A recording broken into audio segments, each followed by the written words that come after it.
peuple à son ego et essaie de traverser l'histoire en oubliant que c'est l'Afrique noire qui a amené la connaissance là. Absolument. Et donc c'est pour ça qu'il y a cette nécessité d'ouvrir le champ de réflexion sur la totalité des espaces de civilisation de la planète et de ramener tout le monde à la raison. Je faisais par exemple une intervention pour des chefs d'entreprise new-yorkais. Oui. Bon. Et je leur disais, mais il y a 2 jours, je regardais un documentaire sur les États-Unis et je vois qu'il y a toujours cette problématique du racisme. Oui. Donc j'étais obligé de leur rappeler que, déjà, premièrement, la pyramide qu'il y a sur le billet d'1 dollar n'existe pas en Occident, c'est une pyramide africaine. Oui. Ça, c'est un. 2, quand Narmer a créé l'empire donc de l'Égypte, Oui.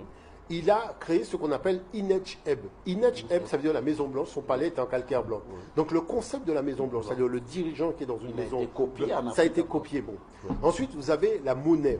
Oui. La monnaie est une invention de l'Afrique. Le premier étalon monétaire de l'histoire de l'humanité, c'était le châti. Puisqu'à l'époque des pyramides, on payait les ouvriers en châti. Vous voyez? Bon. Ensuite, vous avez l'aigle. L'aigle, c'est le symbole du faucon d'Horus. Oui. C'est héros, elle déployée, dans la même position que les Américains ont simplement appliqué. Résultat, qu'est-ce qu'on peut dire? L'Amérique fait du racisme sur la base d'une culture qu'ils n'ont pas, Oui. puisqu'ils ont emprunté tous les éléments de leur culture à la civilisation africaine. Donc je leur ai demandé, mais comment vous pouvez être ignorant? Ça veut dire qu'il y a des gens qui financent l'ignorance du monde blanc à grande échelle pour qu'ils racontent n'importe quoi, parce que tout ce que ces gens-là racontent, ce sont des sornettes. Oui. Vous voyez ce que je veux dire par là?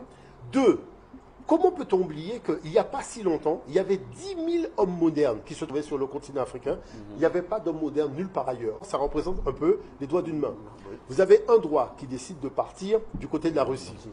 Un doigt qui décide de partir au niveau du nord de l'Europe. Oui. Un doigt qui va décider de partir au niveau de l'Amérique du Nord. Un autre Amérique du Sud. Le pouce va rester en Afrique. Oui. Mais comment ça se fait que tous ces doigts-là ignorent que la souche de départ, elle est africaine?